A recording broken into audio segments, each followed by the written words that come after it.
مرحلة الطلاق كانت مرحلة وايد صعبة.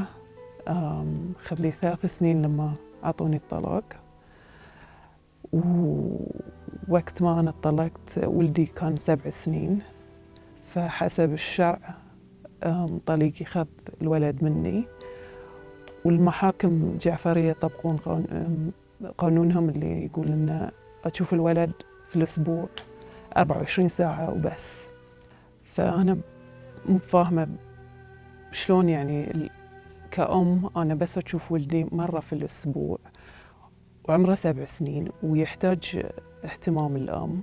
مرحلة صعبة لأن 6 أيام في الأسبوع الولد يتصل فيني يبي يشوفني، يبي يطلع وياي، ويصيح، ويقول لي تعالي خذيني. طبعا ما أقدر أروح أخذه.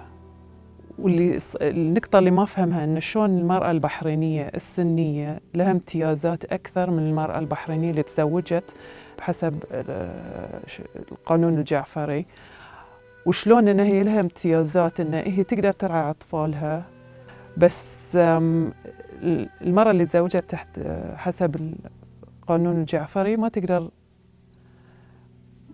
تقدر تشوف عيالها إلا مرة في الأسبوع.